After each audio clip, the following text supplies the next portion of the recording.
D&D and wargaming. Dungeons and Dragons has an undeniable relationship with wargaming. But Gary Gygax's representation of what D&D was changed during the game's first few years. The historical evidence shows a fairly clear progression.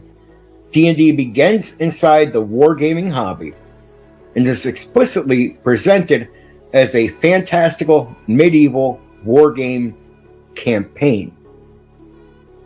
Okay. Now, I'm starting out like this right away, as you know, because that statement alone does not support my take on this. I'm making sure that statement is out front right away, just to show that I will put truth and facts above my own personal opinion. That's just a starting point there. Okay, then role-playing games become recognized as a separate category of game. And by 1978, Gary Gygax himself describes paper and pencil fantasy role-playing game as a distinct game concept, alongside but separate from miniature and board wargames. 1974, D&D is presented as wargaming. The clearest evidence is printed directly on the original Dungeons and Dragons. The subtitle of the 1974 game was Rules for a Fantastic Medieval Wargames Campaign, playable with paper and pencil and miniature figures. That wording is preserved in the archives and the records for the original game at the Strong National Museum of Play.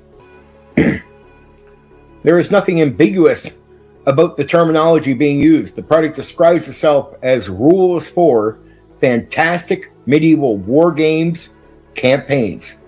This was not a description imposed upon D&D decades later. It was how Gary Gygax, Dave Arneson, and Tactical Studies Rules presented the game when it was published. TSR, Tactical Studies Rules. This is me being as fact-based as you possibly could ever get. Every guy who disagrees with me right now about D&D being a war game, they love this. If this wasn't members only, I know some guys would be really happy to hear me making these statements. But it is what it is, baby. D&D came directly out of the wargaming hobby. The terminology makes sense because D&D's immediate history was deeply rooted in wargaming. Gary Gygax was a wargamer. Dave Arneson was a wargamer. The communities in which D&D developed were heavily connected with wargaming, and one of D&D's immediate predecessors was chainmail. Chainmail was a medieval miniatures wargaming system by Gary Gygax and Jeff Perrin. Its fantasy supplement expanded medieval miniature warfare to include things such as wizards, heroes, superheroes, dragons, fantastic creatures, and magical effects. Dave Arneson's Blackmore campaign took ideas originating in this game's environment and pushed play increasingly towards individual characters and adventures.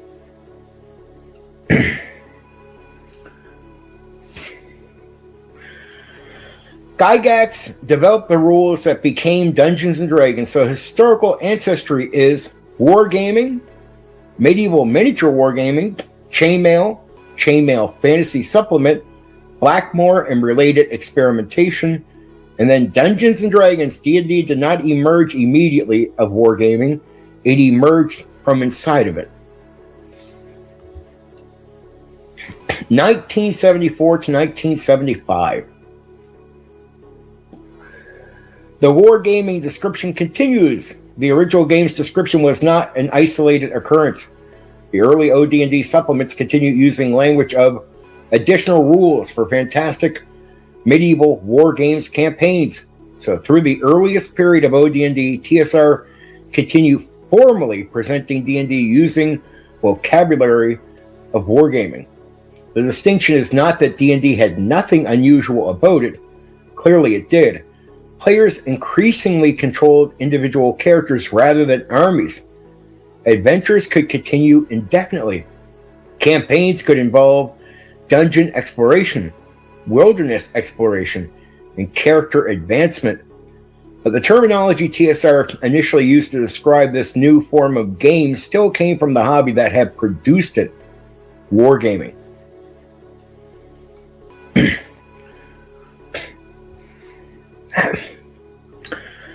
You can't get more honest than I am when it comes to covering this stuff. So, Black Rose, when I say I do fact-based coverage, if people could just hear this right now, this should always earn me extreme credibility on this. And the reason I don't get pushback on the other streams is this. People have actually, because some people want to put me down, they actually go fact check the streams and they find out I'm telling the truth. That's why I've actually seen some very private conversations where it's like, you can't say anything, he's spot on. Of course I am. 1976, TSR began explicitly separating the categories. Only 2 years after D&D's publication, something significant happens. The final issue of the Strategic Review, published in April 1976, announced that TSR was replacing the magazine with something new: periodicals. TSR explained that one magazine would be devoted to S&S, fantasy, sci-fi, and role-playing games, while the others would deal with the established types and periods of wargaming. Those magazines became The Dragon and Little Wars. The Dragon would concentrate upon fantasy, science fiction, sword and sorcery, and role-playing games. Little Wars would serve the traditional wargaming audience. So you're at the stage of now there's a hint of separation. This is where I would say is they start realizing it isn't the thing. So it's you're trying to figure out what this is, and Gary and his team are starting to see it as something completely different. But that means if they're learning this, that means it's been different the entire time. It doesn't matter how they present it at first. They're presenting something they don't understand they have. So this again starts leaning towards where I say it's not wargaming. But anyway, let's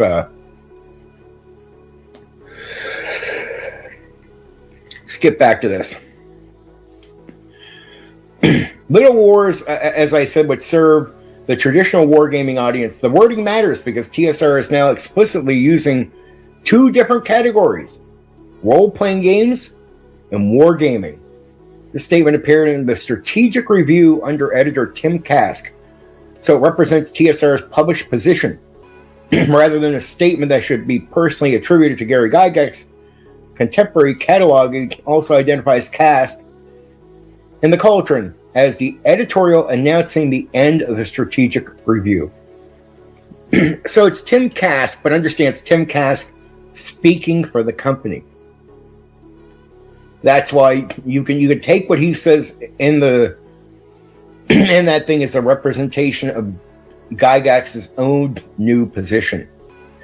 Because trust me, Tim Kask wasn't doing anything without Gary knowing about it. So you can't say it's Gary saying it, but you can't say it's Gary. There be any denial. You'd have to just say Gary would agree with this. 1976. The hobby is splitting. The creation of two magazines physically demonstrates the distinction. The old publication had attempted to cover both sides of TSR's audience. Now TSR created The Dragon, fantasy and role-playing, and Little Wars, established wargaming. There was still overlap.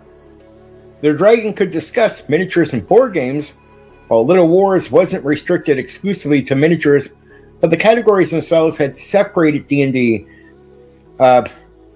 had separated D&D. D&D had originated within the wargaming community. Now the role-playing game, or the role-playing audience, was large and distinct enough to receive its own publication. So you start because you're trying to sell this game to an already built-in audience. But why would they separate? Here's another big reason. The wargaming community doesn't actually cross over en masse to D&D. I've said this a million times.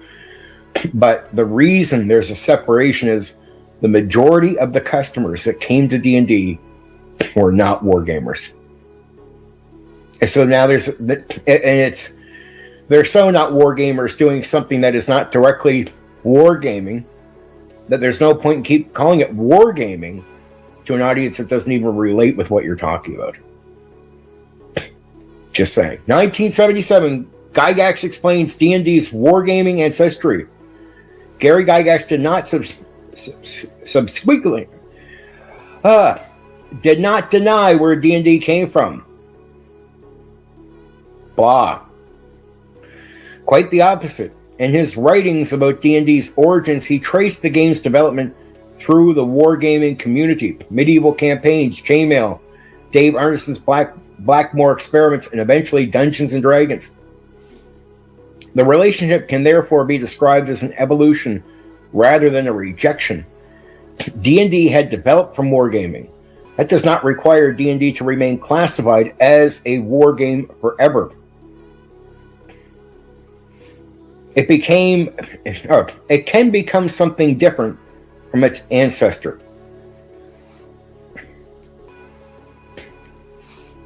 Again, they're learning what it is.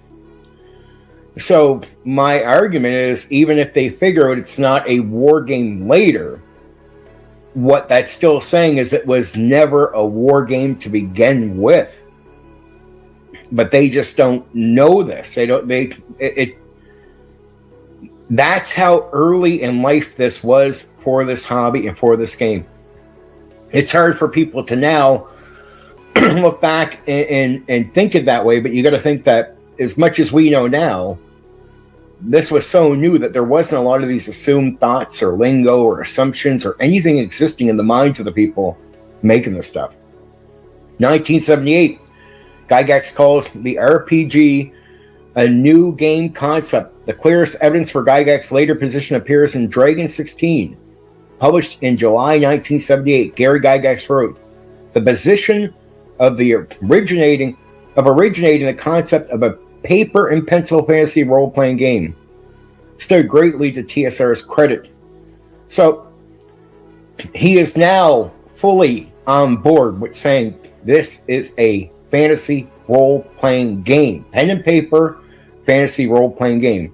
Says it in his own words, no longer using the language of wargaming, completely separating it from wargaming.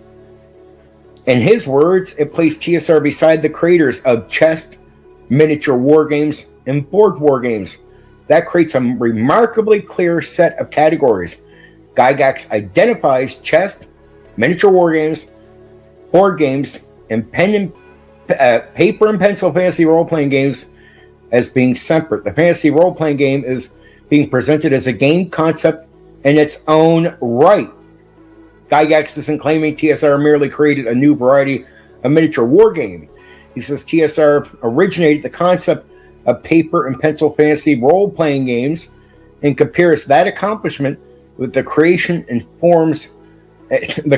of other forms of gaming. So he's saying clearly, we have made something that is not like it is its own separate thing. It is not wargaming. And what that would mean is no matter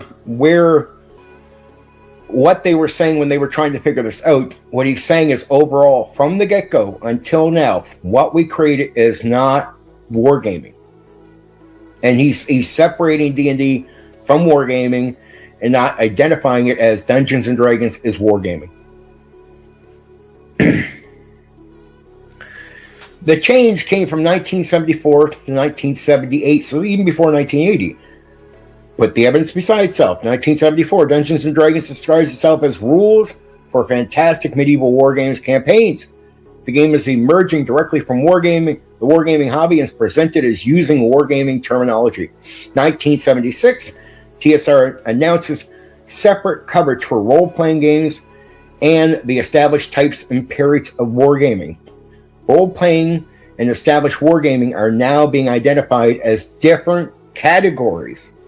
1978, Gary Gygax describes TSR as originating the concept of a paper and pencil fantasy role-playing game and compares that creation separately from miniature war games and board games. The role-playing game is now represented as a distinct form of game. So, was D&D a war game? At the beginning, D&D explicitly presented it as a fantastic medieval war game campaign. This isn't the interpretation. That's what 1974 game called itself. So, is it now? At this stage, no. It's finally acknowledged. What took them a while to figure out what they had doesn't mean where they started was a war game. Like, so it's you don't deny where some of the language comes from. That the facts support anybody who claims, oh, campaigns come from war. You're right. A lot of terminology comes from wargaming. You're right. Developed in wargaming. You're right. None of it's wrong. But regardless of all these facts, none of them end up supporting that D&D is a war game. And the people that worked on it came to the point of understanding they made something separate, unique, and different. That D&D is not a war game.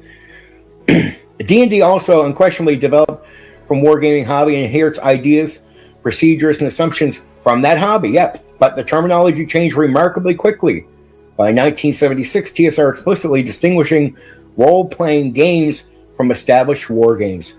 And by 1978, Gary Gygax himself was describing the pen and paper fantasy role-playing game as a distinct game concept, comparing its creation separately with the creation of miniature and board war games. The progression is therefore D&D begins with wargaming, within wargaming. D&D is initially represented as fantastical medieval wargame campaign. The new style of play develops its own identity. Role-playing game emerges as a category used to describe it. Gygax explicitly represents fantasy RPG as its own game concept. D&D never lost its wargaming ancestry, but the ancestry and clarification are not the same thing. D&D came from wargaming, but it became a role-playing game. That's what they ended up developing, something that wasn't a war game. That's all. And so, and that's the last bit on that. My statement about D&D not being a war game. I say there is no vague difference in opinions here. I say the evidence 1,000,000% sides with me. And that there is an absolute answer here. And I have it correct. D&D is not a war game. But people that want to call it a war game will cheaply and in very simple-minded ways use the facts to deceive in their arguments that it is a war game. Oh, it came for wargaming. Can you explain this further? Nope. It uses the word campaigns. That's your evidence for it's a war game? Yep. This is the type of cheap, simple-minded nonsense that the people that oppose me, a lot of them, use to argue with me. But the facts show it. By a certain point, Gary and his team accept what they made is not a war game. And they're saying the game overall, Od&d right up until where they were, is not a war game. It wasn't AD&D wasn't a war game, but Od&d was. Nope. None of it was a war game. It's being presented that way and presented to a community of people that would not become the customer base. And that's probably why it made Gary really easy to start separating away from that community and that gaming community. Because his customer base, over 90%, were non-war gamers. Non-wargamers. Non-wargamers. The community he thought he had built in already simply did not lean into the game that he made. Yet,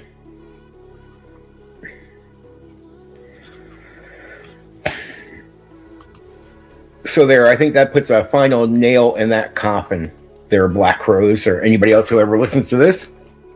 Dungeons and Dragons, in fact, is not wargaming. End of story. End of debate. It's over. Okay.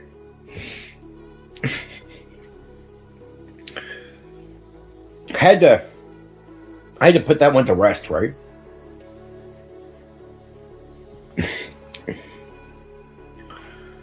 Od&D's early expansion ground, the Strategic Review magazine. What the Strategic Review was TSR's first post-gaming periodical. It began in 1975, roughly a year after the publication of original Dungeons and Dragons. It ran for only 7 issues, ending in April 1976. Gary Gygax initially served as editor, with Brian Bloom as assistant editor. Tim Kask became editor, beginning with issue number 5. It began as a very small publication. The first issue was only 6 pages. Cover price was 50 cents. It was closer to a newsletter than a substantial gaming magazine TSR would later publish. It was not simply a D&D magazine. TSR still emerged directly from miniature wargaming hobby. Dungeons & Dragons was new enough that the tabletop role-playing game had barely established itself as a separate category of gaming. So whenever you start digging back into the facts again, it's all the language, the proper history of the language will start telling you that it's separate category of gaming. And every time you research, it talks openly, like it starts off as being thought to be wargaming, but before it separates into a different category, like you see this language everywhere when you research the history, because basically what it's all telling you, if you know the history and you're not trying to rewrite it, is at one point TSR and Gary accepts what they made is not a war game and identifies it correctly later, and is actually proud of the game not being a war game and being its own thing. So the creators thought strongly that it was separate. They classified it as separate, and they believe they made something unique, separate from all this stuff.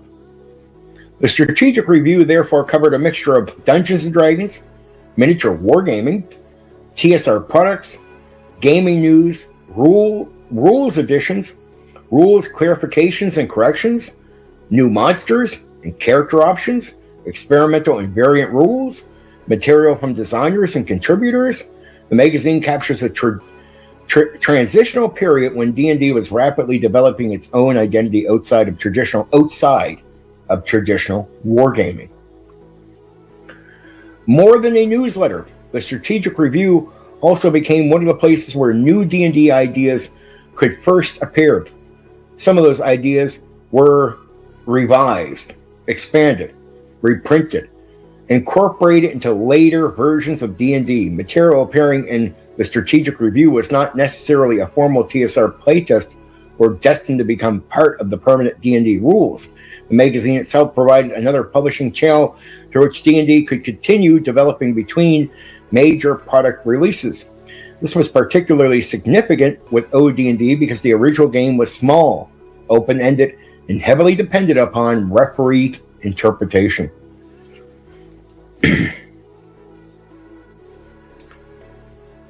The Ranger. One of the most important examples was the Ranger, appeared in Strategic Review Volume Number 1, Number 2 in 1975. Created by Joe Fisher, presented as a variant of the Fighting Man, already contained concepts that would remain associated with Rangers. Wilderness abilities, tracking, special effectiveness against certain enemies, restrictions separating Rangers from ordinary fighting men. The Ranger would develop further and become an established AD&D class.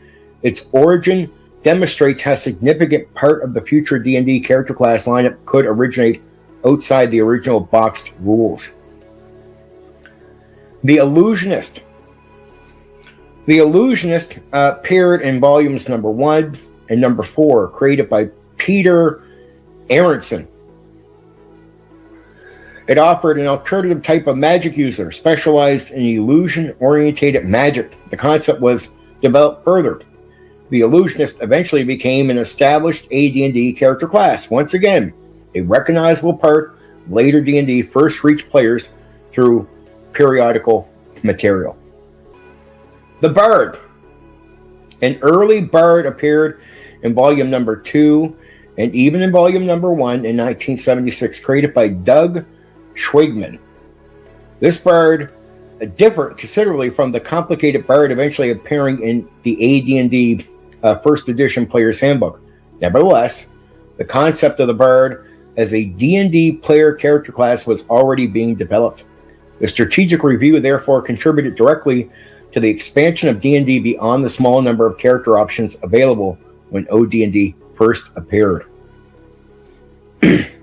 Solo Dungeon Adventures. The first issue contained Gary Gygax's Solo Dungeon Adventures. This provided procedures for generating dungeon environments during play. Random tables could determine such things as passages, doors, chambers, stairs, dungeon features, and even encounters. Rather than requiring a referee to construct the entire dungeon beforehand, the dungeon could partially emerge through procedural generation. Similar concepts would later appear in expanded forms in the AD&D Dungeon Master's Guide. This is another example of an idea appearing in the strategic review and becoming part of the wider D&D rules tradition. New monsters. The strategic review also served as an introduction point for monsters. The most famous example is the Mind Flayer. Gary Gygax introduced the creature through the magazine. Its recognizable characteristics were already present: humanoid body, tentacle head, psionic abilities, brain-eating horror. The Mind Flayer became one of D&D's enduring signature monsters. This demonstrates that the magazine's readers were not merely receiving commentary about D&D, they could receive genuinely new game content that they could use. Continuing communication from TSR. The original Od&d books were static publications. The strategic review gave TSR a continuing method of communicating with the growing audience.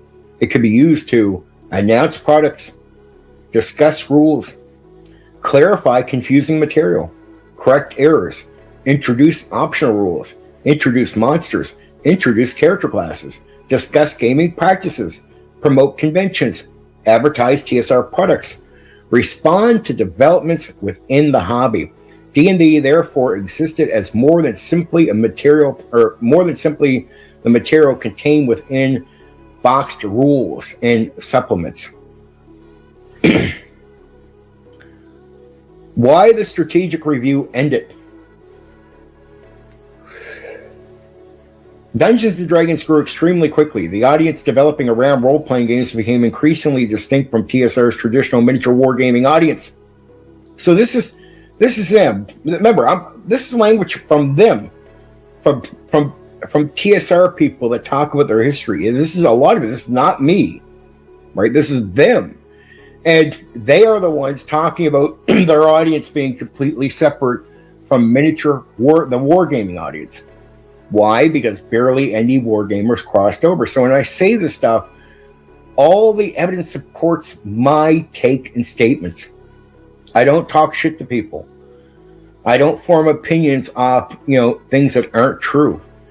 When you dig into the history of TSR and D&D, you'll notice it all leans into what I say, the sandboxing stuff. Go back to what Gary says just before D&D comes out. All about making your own worlds and your own adventures.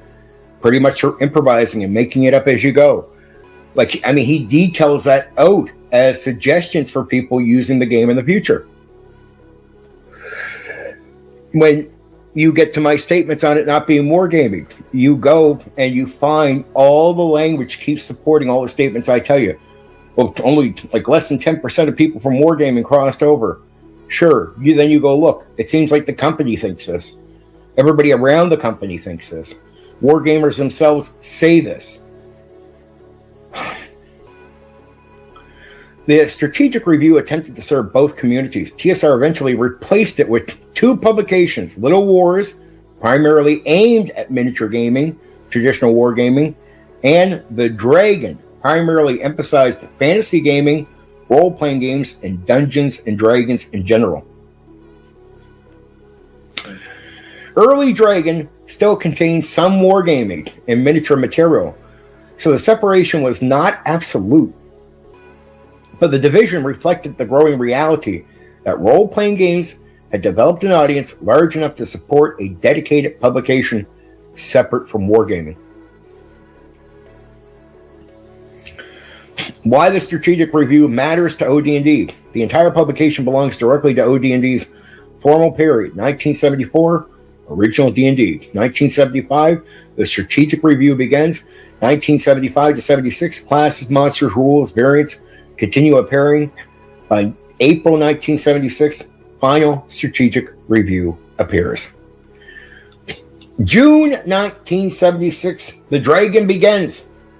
Holmes' basics in the beginning of the AD&D hardcover line would not appear until 1977. The strategic review therefore existed entirely during the period when original D&D presented TSR's primary version of the game. Od&d was larger than the box. Someone following D&D closely during this period potentially had considerably more material than the original 3 books. There were Men and Magic, Monsters and Treasures, The Underworld and Wilderness Adventures, Od&d supplements, magazine material, newsletter material, tournament material, material circulating between gaming groups. The strategic review was one part of this expanding body of D&D material.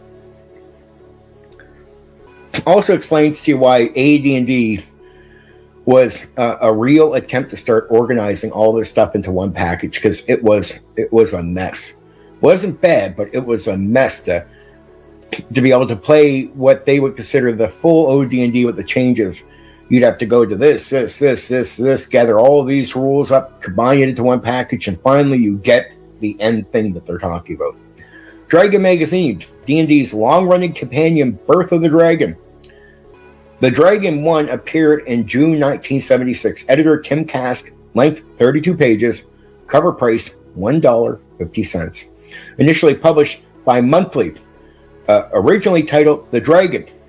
Eventually it became generally known simply as Dragon or Dragon Magazine. Compared with the 6-page first issue of the Strategic Review, the 32-page First Dragon immediately demonstrated the movement towards a substantial hobby magazine. The difference from the Strategic Review. The Strategic Review had been small, newsletter-like, closely connected with TSR announcements, split between RPG and wargaming interest. The Dragon became larger, more magazine-like, more heavily orientated towards fantasy and role-playing, capable of carrying substantial articles, a continuing source of supplementary gaming material, a platform for designers and contributors outside of TSR's immediate staff. Early Dragon still contains some miniature and wargaming material. The first issue itself included fantasy, miniature, and wargaming content. The change, therefore, wasn't an instantaneous abandonment of TSR's wargaming heritage. Instead, the balance had decisively shifted towards the rapidly expanding fantasy role-playing audience, which was over 90% of the customer base of TSR at this stage. But understand, Gary and others are still nerds. They're not the greatest business people, because that nerdy side is still like a chain holding on to them.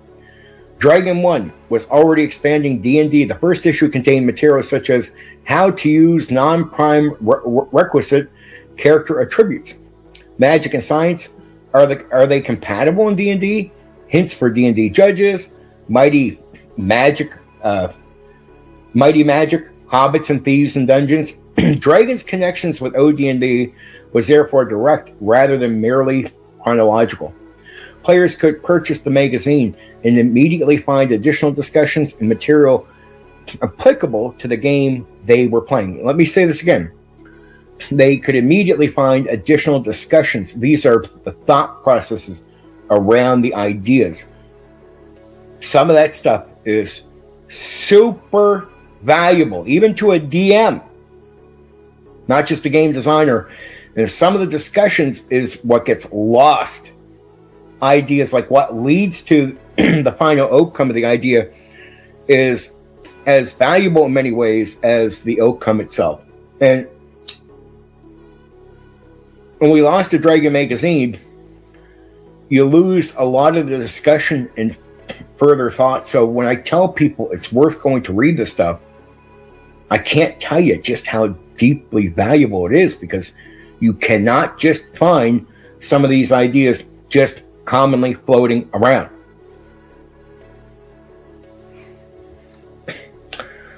Dragon was more than advertising. Dragon certainly promoted TSR products, but it was much more than a company catalog. Issues could contain new character classes, subclasses, monsters, spells, magic items, weapons, rules variants, alternative systems, NPC material, adventures, campaign ideas, dungeon master advice, player advice, setting information, designer commentary, letters, reviews, fiction, humor, and even industry news. The magazine became a continuing source of material surrounding D&D. Magazine material was not automatically core D&D. Appearing in Dragon and becoming part of the official D&D rules were two different things. Dragon published optional rules, variants, reader submissions, designer experiments, new interpretations, alternative systems, interpretations that were actually good and just never used by a lot of people. So they could be good today, but we don't know because they're, again, not floating around because they were left in the past. Not forgotten because they couldn't work, forgotten because at the time we're thinking of the hobby as an experiment. People are trying things and then forgetting about things, and these things are not getting their opportunity. Material specifically created for magazine use, that's what that stuff was. Some material would eventually enter official products. Some would be heavily revised first. Some disappeared entirely because TSR itself published Dragon, and because the important TSR designers wrote for it, material appearing there could carry considerable influence. A publication in Dragon did not automatically make every article part of the core rules, but people took it as what it says in Dragon magazine is not just some throwaway set of comments. The guys making the game are telling you, here's a class you can use. We have made a class that you can find in the product. Here, use it. So it's not like Tom, Dick, or Harry is sharing their ideas with you. At least they're being presented by TSR staff members writing for the different editions. It doesn't make them authorities or gods or anything, but you get what I'm saying. It's at least it's stuff that can hold weight. A continuing laboratory for ideas. Dragon allowed designers to explore ideas without waiting for another major rulebook. Articles could experiment with character classes, combat, magic, weapons, monsters, character abilities, campaign systems, setting concepts, and dungeon procedures. Players could adopt these ideas immediately. Dragon therefore functioned as a magazine, a source of supplement. Dragon therefore functioned not just as a normal magazine, a source of supplementary game material and a laboratory for ideas, some of which eventually entered official D&D products. Dragon and Od&d, the earliest Dragon issue, still belongs directly to the original D&D environment. Dragon begins June 1976. Holmes Basic doesn't begin until 1977. AD&D hardcover publications began in 1977. The earliest Dragon material was therefore being written for an audience still playing original D&D. The magazine provides another source for understanding how OD&D was actually being expanded and discussed immediately before basic D&D, and AD&D began creating more clearly defined branches of the game. Dragon survived multiple generations of D&D. Unlike Strategic Review, Dragon became a long-running institution. It existed alongside original D&D, Holmes Basic, AD&D First Edition, Moldvay and Cook BX, Menster BECMI, AD&D Second Edition, Rules Encyclopedia, Basic, or even it continued on even with Third Edition and even into 3.5. Its archives therefore preserve decades of changing D&D rules, assumptions, arguments, and gaming culture. Dragon during the BECMI era. During the 1980s, TSR simultaneously supported two major branches of D&D. Advanced Dungeons & Dragons and Dungeons & Dragons Basic, Expert, Companion, Master, Immortal. AD&D received enormous attention within Dragon, but BECMI was not merely an occasional guest. Dragon also published materials specifically relevant to basic D&D and BECMI, including rules expansions, rule variants, character options, monsters, campaign materials, and even discussions of BECMI systems, expansion and discussion surrounding systems such as the War Machine, clarification concerning the box set rules, material applicable to the known world Mystera environment. Dragon therefore existed as another continuing source of material for people playing the basic D&D line. Sage advice. Sage advice in BECMI. One of Dragon's most famous recurring features became Sage advice. Readers submitted rules, questions, and received answers for the magazine. This was particularly useful because D&D could contain ambiguous wording, interacting rules, different interpretations, situations not clearly addressed in the books. Sage advice did not concern only AD&D questions. It was concerning everything. Basic, Expert, Companion, Master, Immortal also appeared in this. For BECMI players, Dragon could therefore function as a continuing source of rule clarifications beyond the box sets themselves. Dragon preserved D&D's arguments. Rulebooks generally show the finished game. Dragon also shows what people were arguing about. Articles and letters discuss subjects such as rules, interpretations, character balance, alignment, classes, monsters, magic, campaign design, dungeon master authority, player behavior, realism, historical accuracy, combat, role-playing, and what D&D should actually be. Many debates, sometimes presented as modern conflicts within the hobby, existed in recognizable forms decades earlier. Dragon provides contemporary evidence of those discussions. So it shows where some debates start but never continue. In some of the debates you can see where they started, and they're still argued today because people do not allow the debates to play out. And I see, so when people argue certain things nowadays, I've heard these arguments for decades, for many, many years, since the 80s until now. Designers had a public platform. Important game designers could communicate directly with the gaming audience through Dragon. Gary Gygax was especially significant during the magazine's early history. His contributing factor could contain rules explanation, new rules, campaign concepts, opinions concerning play, and even Greyhawk related material that anticipated later publications.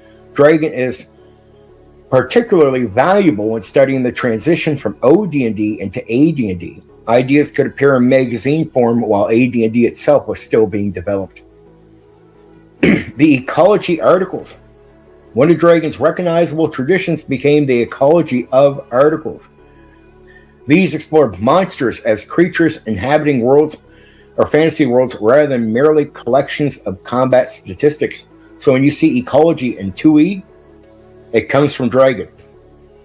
So you understand that without something like this, who knows if they would have bothered because they were looking to put material into the magazine. Would they have been this thoughtful about many monsters? We don't know. But what you see in 2E Monster, the Monster Manual for ecology, what each monster is developed originally, a lot of it from here.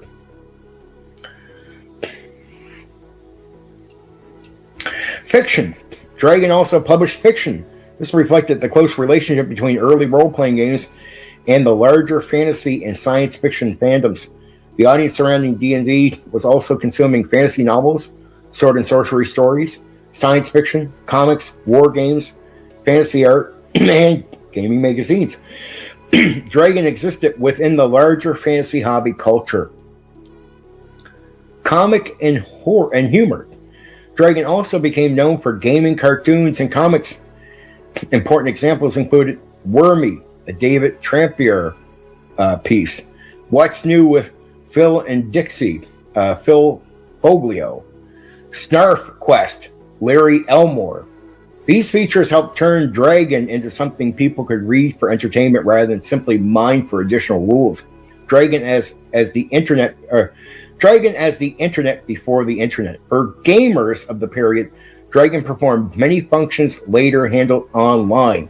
It provided gaming news, rules discussions, designer commentary, new game material, reviews, letters, community debates, questions and answers, product announcements, gaming humor, and even shared ideas. Someone without access to a large local community could receive Dragon and gain access to the conversations and ideas circulating throughout the wider hobby. Trust me, all us public DMs read this stuff.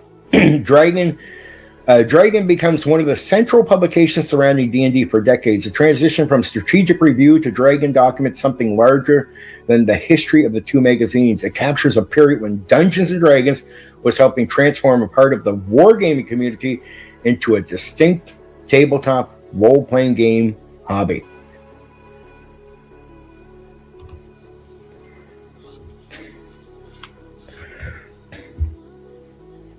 Pretty good stuff, right?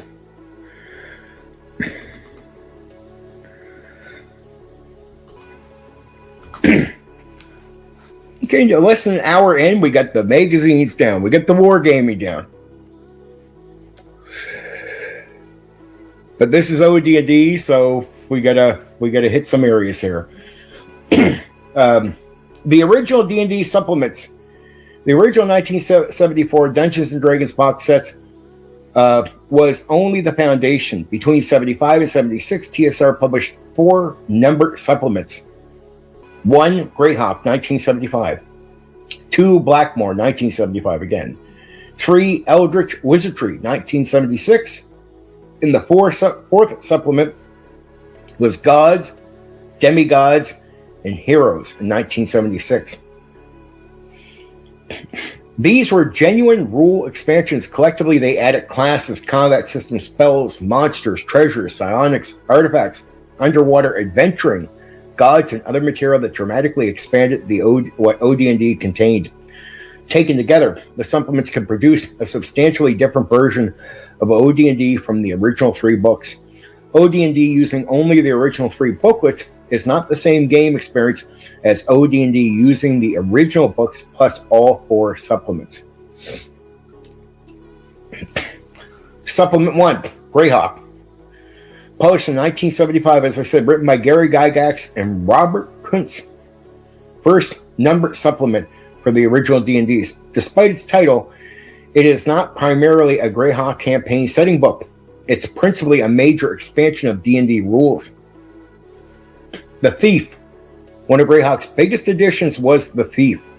The original game essentially began with fighting men, magic users, and clerics. The Thief added a character whose identity depended heavily upon specialized adventuring abilities. These included picking pockets, opening locks, finding and removing traps, moving silently, hiding, detect noise, climbing, and backstabbing. Also, reading languages at higher levels. Many of these abilities improved as the Thief gained levels. This was an important development because D&D now had a class with explicit mechanical chances for accomplishing activities that might otherwise have been handled primarily through description and referee adjudication.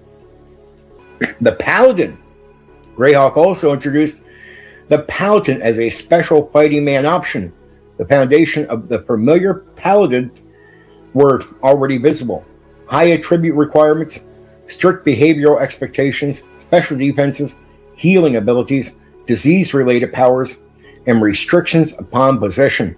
The identity of an exceptional holy warrior, the Paladin would become one of D&D's enduring character archetypes. Different hit dice for different classes. The original 1974 game relied heavily upon the D6. Greyhawk expanded the use of different hit dice between character classes. That increased mechanical differences between them. A fighting man could now be mechanically tougher than a magic user rather than a class or ability being built upon essentially the same basic die. This became a fundamental characteristic of later D&D. Varied weapon damage. The original rules generally had weapons inflicting 1d6 damage. Greyhawk provided an alternative system assigning different damage values to different weapons. A dagger and a sword therefore no longer needed to be mechanically identical in damage potential. This became another defining feature of later D&D combat. Strength became more important. Greyhawk made strength substantially more mechanically important. Strength could modify melee attack effectiveness, melee damage. Fighting men particularly benefited from high strength. This helped establish the familiar D&D relationship between high strength, better melee performance. This should not be confused with AD&D's later 1800 exceptional strength system. It starts giving more bonuses to strength, so you can see where it starts before it gets all the way to AD&D.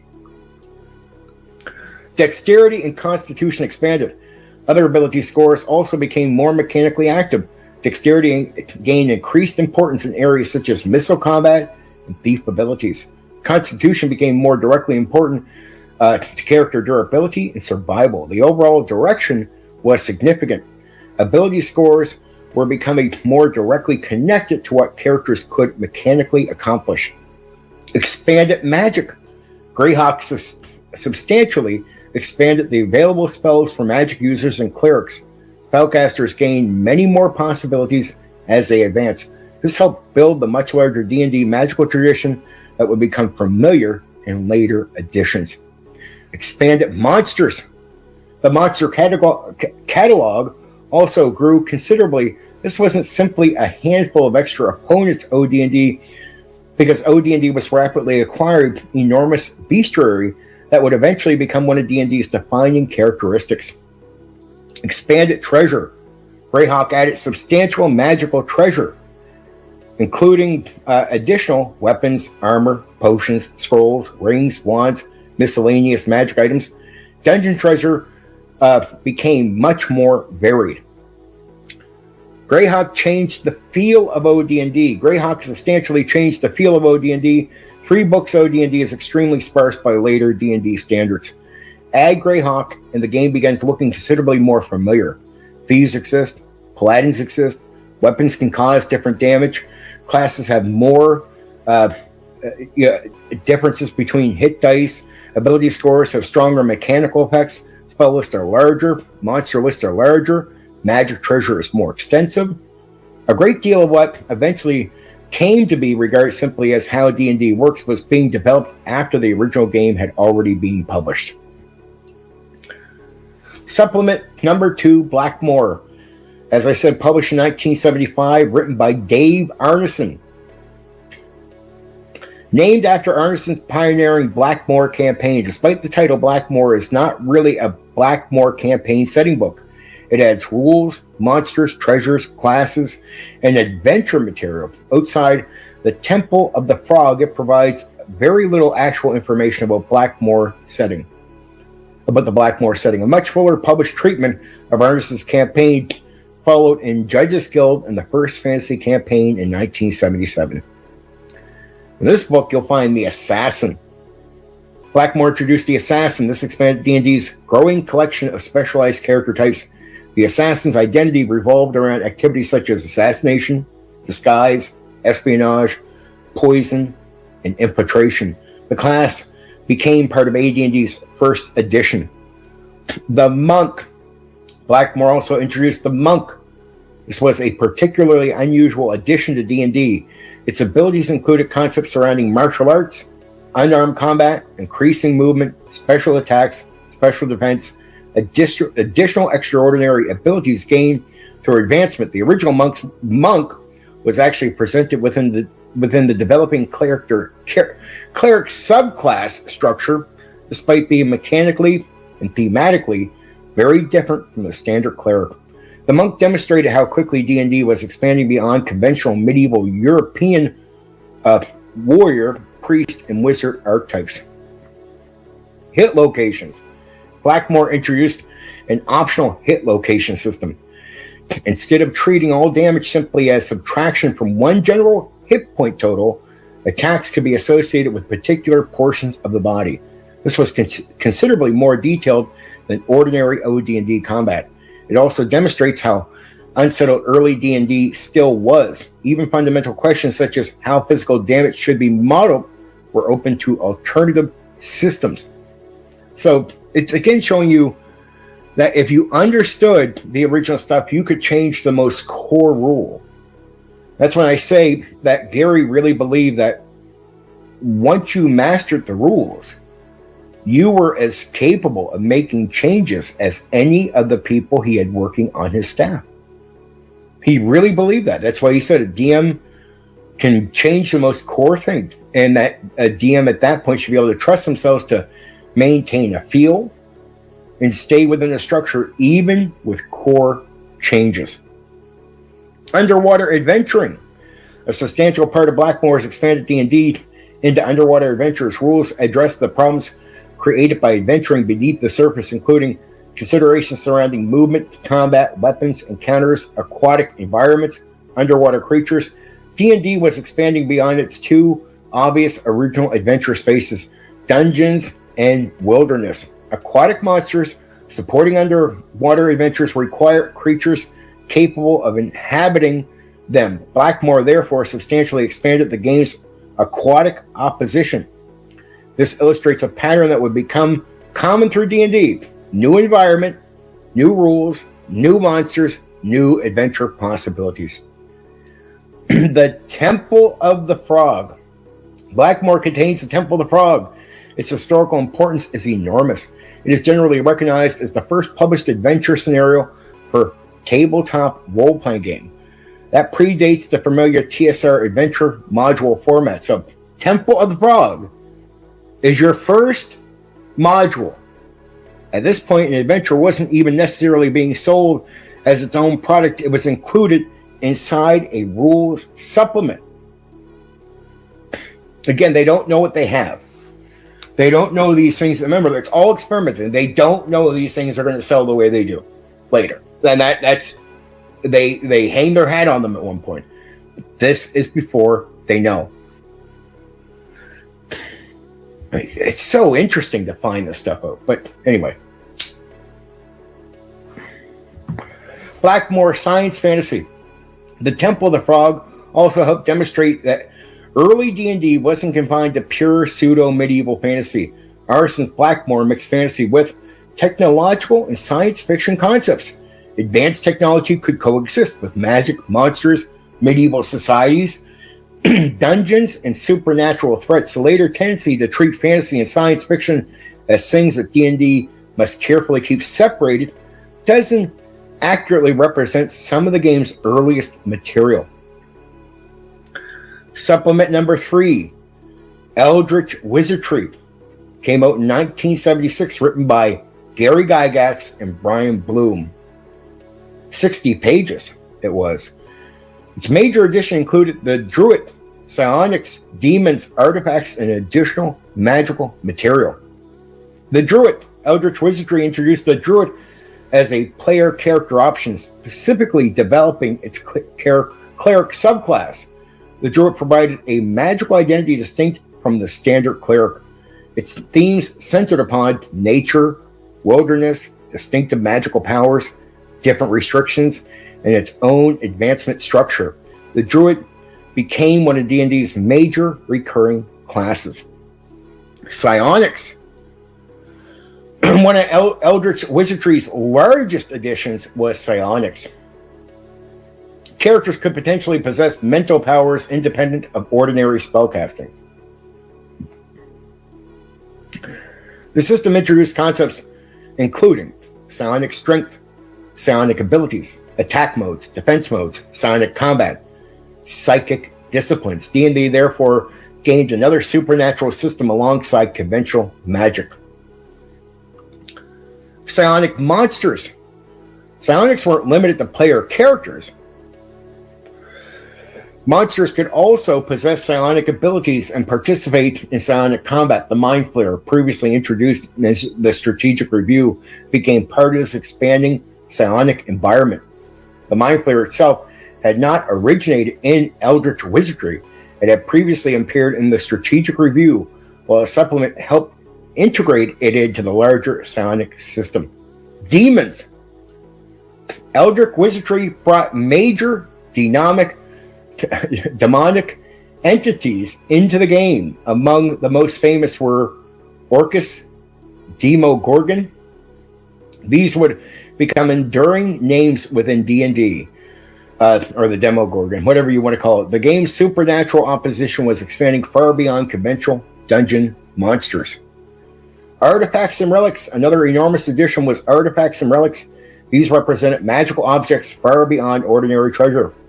Famous examples: the Hand of Vecna, the Eye of Vecna, the Sword of Cause, the Rod of Seven Parts, the Axe of the Dwarven Lords, the Wand of Orcus, the Machine of Loom the Mad, Baba Yaga's Hut, the Codex of Infinite Planes, the Orbs of Dragonkind. Many of these names would survive for decades. Vecna and Cause in particular eventually became enormously important pieces of D&D lore. Artifacts were mysterious. Artifacts weren't simply enormously powerful ordinary magic items.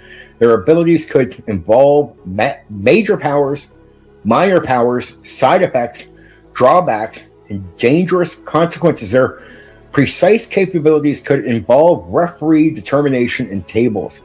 That meant knowing the name of an artifact did not necessarily mean a player automatically knew everything it could do. Power could carry a price. This reinforced an important feature of early D&D magic. Greater magical power didn't necessarily mean greater safety. Artifacts could simultaneously be extremely desirable, extremely dangerous. Power could have consequences. Supplement. The last one. Gods, Demigods, and Heroes, that came out in 1976, written by Robert Kuntz and James M. Ward. Edited by Tim Kask. Had 72 pages. Its purpose was very different from the previous supplements. D&D had already provided monsters. Now it provided gods. Mythology became game material. Gods, demigods, heroes, adapted mythology, and legendary figures for use for Dungeons and Dragons. Its mythological material included traditions such as Egyptian, Greek, Norse, Celtic, Finnish, Hindu, Chinese, Japanese, Aztec, and even Maya. The book wasn't attempting to be an academic study of these religions and mythologies. It was turning them into material usable within fantasy campaigns. Fantasy literature joined mythology. The supplement didn't limit itself to traditional mythology. It also drew from literary fantasy, most notably Robert E. Howard's Hyboriid material, Michael Moorcock's material, ancient mythology, and in a comparative way, recent fantasy fictions were being placed inside the same gaming toolbox. D&D was assembling its fantasy identity from many sources rather than attempting to reproduce a single historical or mythological tradition. Gods had statistics. One of the book's most famous features was the divine beings received monster-style statistics, they could possess armor class, hit points, combat abilities, magic abilities, special powers, equipment. This meant gods weren't restricted to distant background mythology. The game had mechanical information for directly representing them. Gods could enter the game directly. Giving god statistics meant the rules could handle direct interactions between adventurers and divine beings. Because they possessed combat statistics, the game could even adjudicate direct conflict with them. Their enormous abilities simultaneously established how far beyond ordinary adventurers these beings were supposed to stand.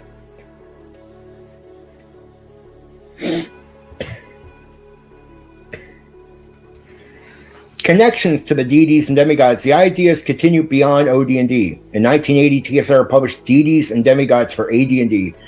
The later book developed the concept of providing mythological and divine material for D&D much further. Gods, demigods, and heroes therefore stands as an important predecessor to AD&D's treatments of gods and mythologies.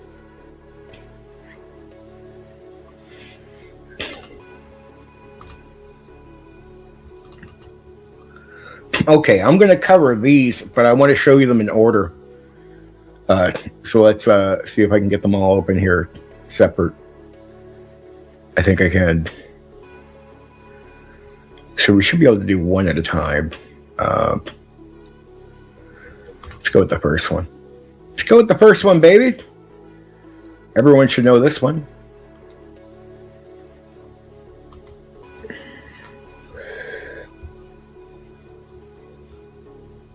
It's a good starting point. Give you a second to look at that while I'm having a puff. But then we'll hide that one. It's an important one.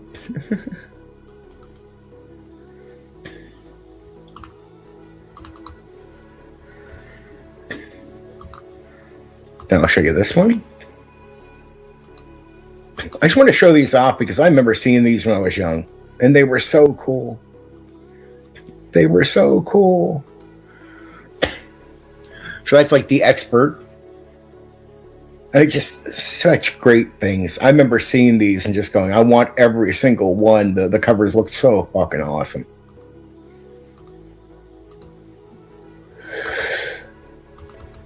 And if I figured I was going to cover them, I had to show the covers. I've already talked about the artist a million times. I'm not going to worry about that now. I've already talked about the exact covers and the artist and previous stuff. So look at how cool this stuff looks. The companion rules, baby. Oh man, talk about taking me back. I played all this. I played all this. Every version of it I played. Every single version. Oh, now we get to the master rules. Oh my. Can't go without the master rules. I mean, we're not even done. We have one more after this. But it's the master rules, baby. The master rules. Whoo, black, baby. That looks beautiful. Okay. Okay, one more. More, because there's only one more to show you.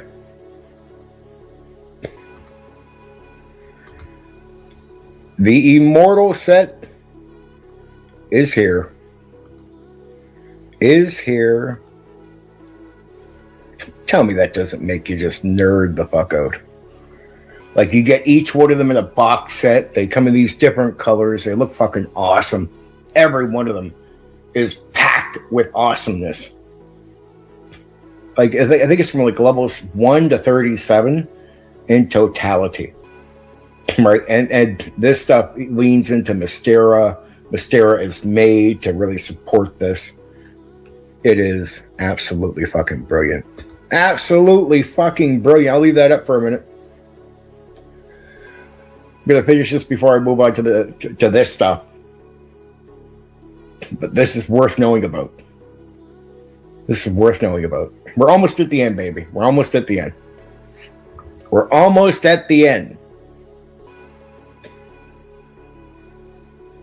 Though I'll skim over a few things at the end there that I definitely want to bring up.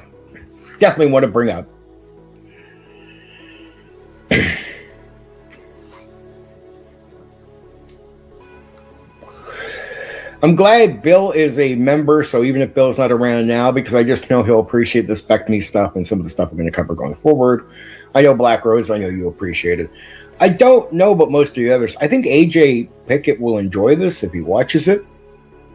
We'll see. We'll see. We'll see.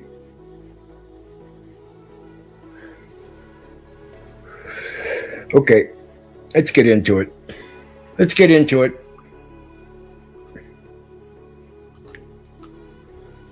I'll leave that up while I talk. Why not? BECMI, why 5 different rule sets? BECMI was built around an unusual approach to presenting Dungeons and Dragons. The complete game was not handed to a beginning player all at once. Frank Metzner's revision began with Basic and Expert in 1983, followed by Companion in 1984, and then Master in 1985, and finally Immortals in 1986. These aren't 5 separate editions, they are 5 stages of the same expanding game. Basic, Expert, Companion, Master, Immortals. Each box did more than simply add additional rules. The subject and scale of play could expand as the characters became more powerful. Basic rules, levels 1 to 3, 1983, the Red Box, the famous Red Box. The basic set was designed as an introduction to Dungeons and Dragons for someone who might have no previous role-playing experience. Metzner was not the first to attempt this. Holmes Basic and Mulvey Basic were also introductory versions of D&D. What Metzner did was push the teaching approach particularly far. The player's manual began by introducing the game through guided solo play. Yeah, solo stuff. The reader encounters situations, makes choices, learns rules, and gradually discovers what playing D&D actually means. Only after does the game broaden into normal group play. The set separates this introductory material between player's manual, and the Dungeon Master's rulebook. The player's manual teaches the fundamentals from the player side. The Dungeon Master's rulebook introduces the other half of D&D, creating and running adventures for other people. Creating and running adventures, not by module. How do you develop, right? How do you make all that happen?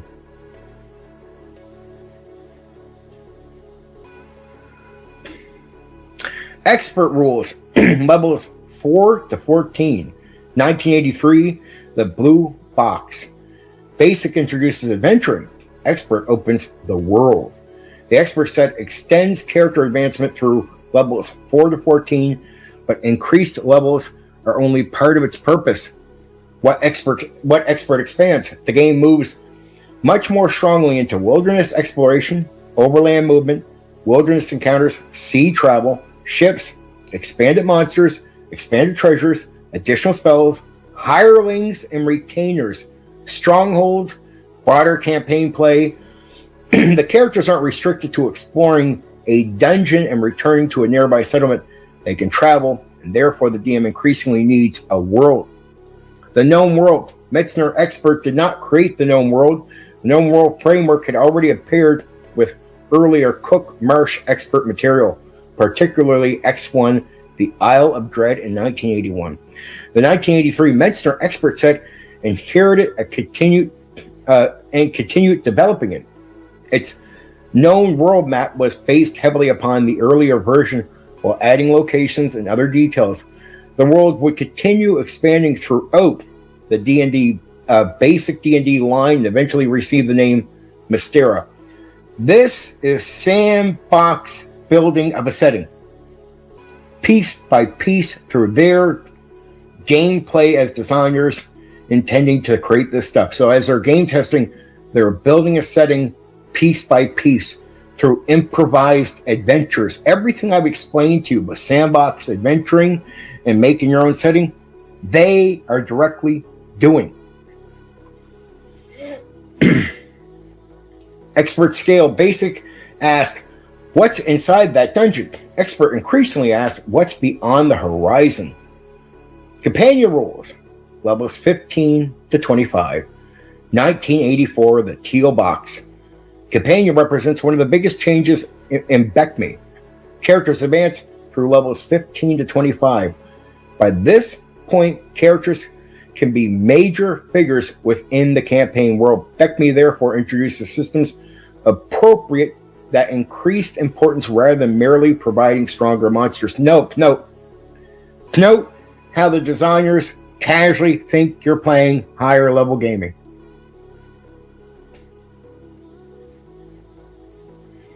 Because the hero story doesn't start till level 9. So they expect that you're playing up to that because they think the customer wants the hero story. Remember, over 90% of first edition Advanced Dungeons and Dragons DMs admit in 2026 now, admit something TSR did not know, that the vast majority of them never ran the game beyond levels like level 8 or even maybe a minority up to level 10. What Companion expands? Companion develops play involving strongholds, dominions, rulers, followers, political responsibilities, domain income, taxes, domain events, large organizations, and warfare.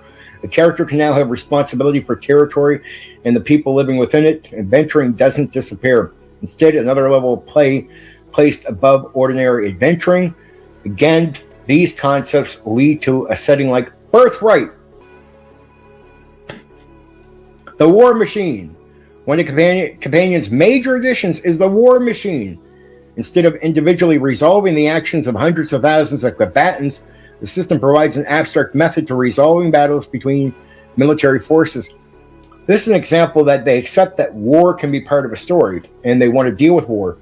But this is not wargaming in the sense of they step away from wargaming rules and give you something that is more about simulating the war than it is about playing it out.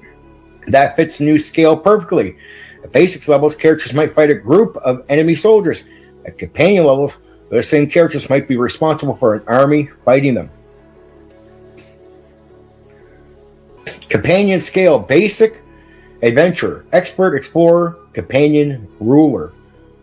This progression isn't mandatory. A level 20 character doesn't suddenly have to become a king. Rather, BECMI supplies rules allowing campaigns to grow in the direction if players want them to. The master rules: levels 26 to 36. 1985, the black box. Master takes characters to the highest levels available to ordinary mortal characters. Levels 26 to 36. These characters are now among the most powerful mortals in the campaign. The scale expands again. What Master expands? Among its major additions are levels 26 to 36. Extremely high level adventurers, powerful spells, powerful monsters, additional magic items, weapon mastery, siege related material, expanded high level campaign rules, the pursuit of immortality. Weapon mastery. Weapon mastery is one of the Master's most significant mechanical additions. Characters can develop increasingly advanced mastery of particular weapons, adding considerably more depth to the weapon use and simply gaining levels, while their basic weapon compatibilities remain largely unchanged. But Master's most important contributing factor to the overall BECMI structure may be something else. Becoming immortal. Level 36 creates an obvious problem. What happens when characters reach the top? Master provides an answer. Exceptionally powerful characters can undertake an extraordinary, difficult process of pursuing immortality. This means Master isn't merely the high-level rulebook. It also provides a bridge between mortal D&D and immortal D&D. Characters seeking immortality face requirements and quests connected to the The cosmic spheres. Reaching level 36, therefore, doesn't necessarily represent the end of the character. It can represent the beginning of an entirely different existence. Immortals. 1986, the gold box. Immortals does not simply add levels 37 onward. Normal mortal advancement has effectively reached its conclusion. A successful character pursuing immortality can now enter an entirely different form of play. What Immortals adds? The rules deal with concepts including immortal characters, immortal abilities, power points, immortal advancement, immortal combat, immortal magic, planar existence, dimensions, cosmology, immortal hierarchies, cosmic conflicts, and the spheres of power. The scale has moved beyond kingdoms and even ordinary worlds. The spheres? BECMI immortal cosmology revolves around matter, energy, time, thought, entropy. The 5 spheres do not occupy identical positions within cosmology. Entropy occupies a special antagonist position within the cosmological structure, opposed to the other spheres and associated with destruction, decay, and the ending of things.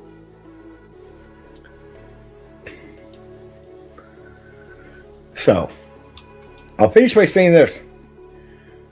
Eventually, the rule cyclopedia, by the end of this process, the complete mortal game, had material spread across basic, expert, companion, master, even up to immortal. That situation was dramatically simplified in 1991 with the Dungeons and Dragons Rules Encyclopedia. The Rules Encyclopedia brought the mortal game, covering levels 1 to 36, together into a single hardcover. So it does sort of skip out the immortal stuff, right? But there is mentions of it, drawing heavily from the first 4 BECMI sets and incorporating additional material and revisions. It did not simply reproduce the original immortal rules as a 5th section. The immortal side of the game was revisited with Wrath of the Immortals in 1992. BECMI had therefore traveled an enormous distance from original read box set to a beginning character entering a dungeon at level 1. Could, in theory, survive, explore the world, establish a stronghold, rule a domain, command armies, reach level 36, complete a path to immortality, and ultimately participate in the complex operating on a cosmic scale. Okay, I can take that down now because I've covered that section. Yay! All right, I got a few more things to mention, and then we're done.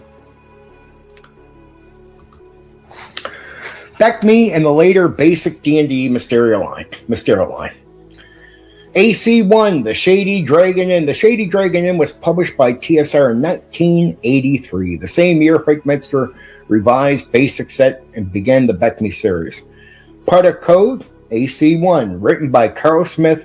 32-page accessory included a large 25mm scale floor plan of the inn. It wasn't primarily an adventure. Instead, it was essentially a giant collection of ready-to-use characters and NPCs. 118 ready-made characters. The major feature was a collection of 118 pre-generated characters. They represented classes and character types available in basic D&D. They could be used as player characters, NPCs, hirelings, henchmen, rivals, allies, or even enemies. Members of the competing adventuring parties, instead of stopping play to generate a new adventurer from scratch, the Dungeon Master could pull an appropriate character directly from the book.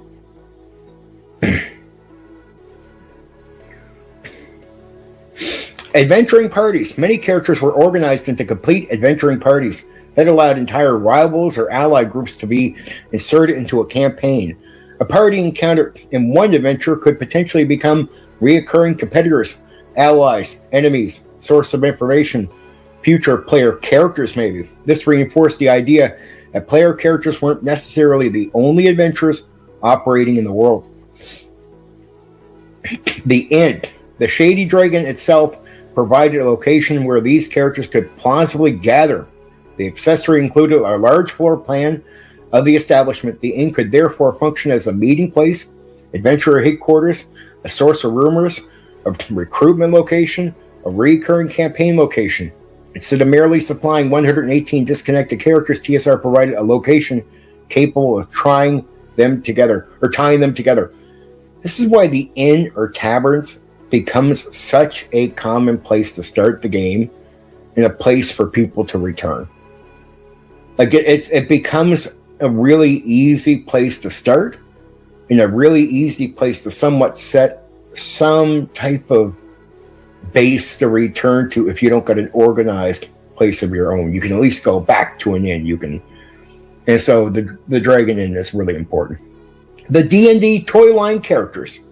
One of the stranger aspects of the book is its connection to D&D merchandise. Characters associated with the contemporary Dungeons & Dragons action figure line appeared in game form. These included characters such as Warduke, Strongheart, Kellic, Mercian, Ringle-Run, Elkhorn, Perlay, Zerak, Skyla. D&D merchandise had effectively crossed back into D&D itself. Characters promoted through the toy line could now appear at the gaming table. AC-11, the Book of Wondrous Inventions. We're still on BECMI here. The Book of Wondrous Inventions appeared in 1987 as product AC-11. At 96 pages, compiled by Bruce Hurd. Built from material by numerous contributors, intended for use with both D&D and AD&D. The book was a compilation of inventions by numerous contributors rather than a conventional single-author source book.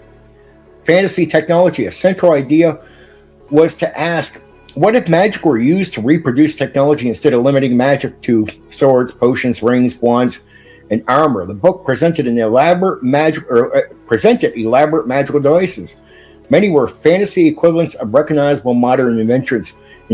Magic could therefore perform functions associated with transportation, communication, household appliances, entertainment, industry, and even machinery. So this book's an awesome book. It's forgotten, but I mean, it's full of stuff, baby. Worth your time. The magic becomes engineered.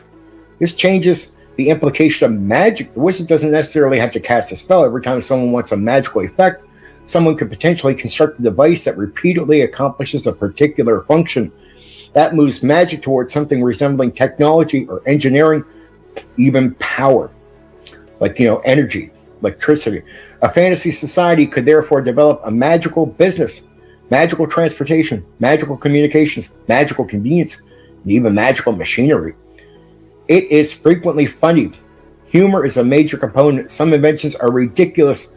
Some are elaborate jokes. Some parody modern devices, but they remain usable D&D material. An invention could become treasure, a dungeon feature, a business, a plot device, something characters need to repair, something characters need to steal, something characters desperately need to stop.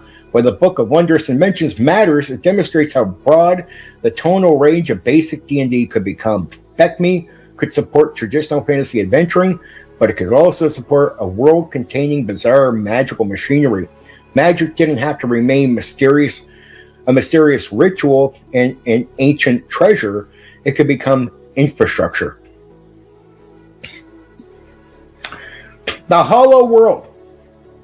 The Hollow World campaign set appeared in 1990, designed by Aaron Alston, published by TSR, created as a major expansion of Mystera, presented as a box campaign setting, included poster maps, also includes support for adapting setting to the AD&D 2nd edition. Hollow World, 2nd edition. The premise was enormous. Mystera is hollow. So Mystera isn't like some extremely old thing. It's actually coming out with Mystera and BECMI, so you got to think it's a lot more closer to 2nd edition AD&D than people really realize.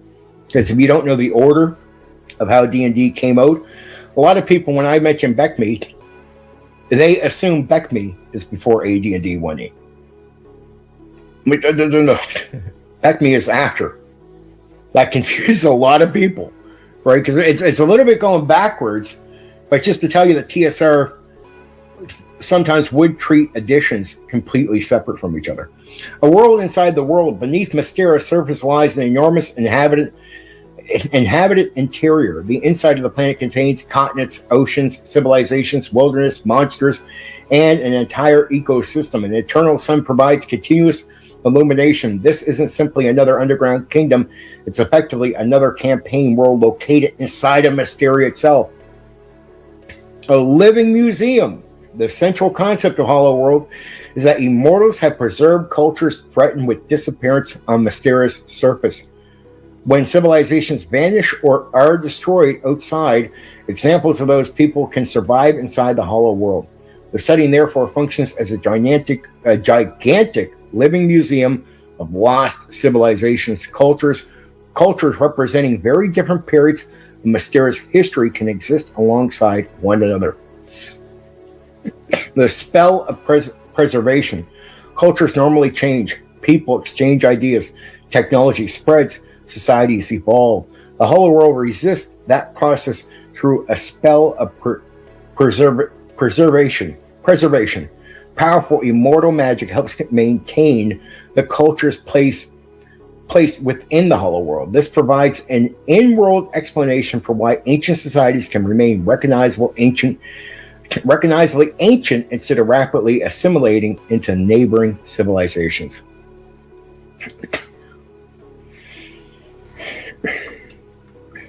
Magic changes. The Hollow World also changes some of the normal assumptions surrounding magic. Certain spells and magical effects function differently or face restrictions. Surface characters therefore cannot necessarily enter the Hollow World and assume that everything operates exactly as it does outside. Champions of Mysteria. Heroes of the Princess Arc. The Champions of Mysteria appeared in 1993, credited to Anne Dupuis and Bruce Hurd, published as part of the continuing basic D&D Mysteria line. Appeared at the original BECMI box set period and after the Rules Encyclopedia. Although published later, it continued the same basic D&D Mysteria rules lineage that had developed through BECMI. One of the major books within the box set was Heroes of Princess Arc. The product developed material originating in Bruce Hurd's long-running Voyage of Princess Arc articles in Dragon magazine. So the stuff starts in Dragon magazine where he's writing articles about this thing, and it just shows you how stuff goes from these magazines into real production, into the product. The Princess Arc. The Princess Arc is a flying ship associated with Prince Haldemar of Haken and his crew. That immediately changes the scale of exploration. A party isn't limited to walking, riding horses, or traveling aboard conventional ships. A skyship can cross enormous distances. That makes it ideal for a campaign centered around exploration. It's Mysteria. Exploration, discovery, diplomacy, strange cultures, remote lands, aerial adventuring, and the box set, and aerial adventuring. The set was divided into several major components rather than being one single source book. These included Heroes of Princess Arc, Explorer's Manual, Designer's Manual, map and skyship related play aids. Heroes of Princess Arc focused upon the Princess Arc itself, its crew, the material derived from the Dragon series, background surrounding its voyages, and the material derived from the Dragon series. A ship as a campaign base. The Princess Arc isn't merely transportation. It can become home, headquarters, transportation, even a battlefield, adventure site, or a campaign centerpiece. The ship is something characters can actually inhabit it and operate rather than simply a means of skipping from one location to another. Skyships. The set expands beyond the Princess Arc itself and provides material for skyships more generally. This includes concepts surrounding construction, engineering, navigation, aerial travel, different vessels, aerial combat. That adds another entire form of adventuring to basic D&D. Aerial combat. The D&D characters could already fight in dungeons and wilderness, at sea, and castles during wars. Now combat could take place between flying ships. Characters could effectively become fantasy aerial explorers, captains, and privateers.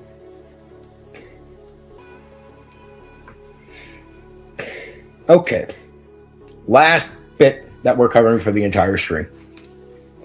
Od&d Dungeon Geomorphs. What is a geomorph? A geomorph is a modular piece of a map. Each section is designed so that its entrances and exits can connect with other sections. Pieces, therefore, can be rearranged, rotated, combined, and reused. Instead of drawing an entire dungeon from scratch, the referee can assemble one from modular pieces. In modern terms, it's almost a physical dungeon generation toolkit. The Dungeon Geomorph series. Beginning in 1976, TSR published a series of Dungeon Geomorphs. The first was Dungeon Geomorph Set 1, Basic Dungeon, designed by Gary Gygax. Later sets expanded the concept with Caves and Caverns, Lower Dungeons. Caves and Caverns was credited to Gary and Ernie Gygax, while Gygax was responsible for the other primary dungeon sets. The series began in 1976 and expanded through late OD&D and early basic D&D transitions. What the Geomorphs provided. The Geomorphs supplied the physical structure of a dungeon. They could provide rooms, corridors, passages, caves, caverns, complex intersections. The referee could then decide what monster lived there, where treasure was located, where traps existed, which rooms were empty, what secrets could be discovered, why the dungeon existed. The early products also included sample encounters, so they were not simply blank maps, but the central idea remained. The map was modular and reusable. Outdoor Geomorphs. TSR also experimented with applying the same idea to outside conventional dungeons. Outdoor Geomorphs Set 1, Walled City, applied modular mapping to an urban environment. Lankmar uses some of this later, or not later, pretty much around the same time. The underlying idea, therefore, wasn't simply dungeon pieces, it was reusable pieces for constructing adventure environments. Okay.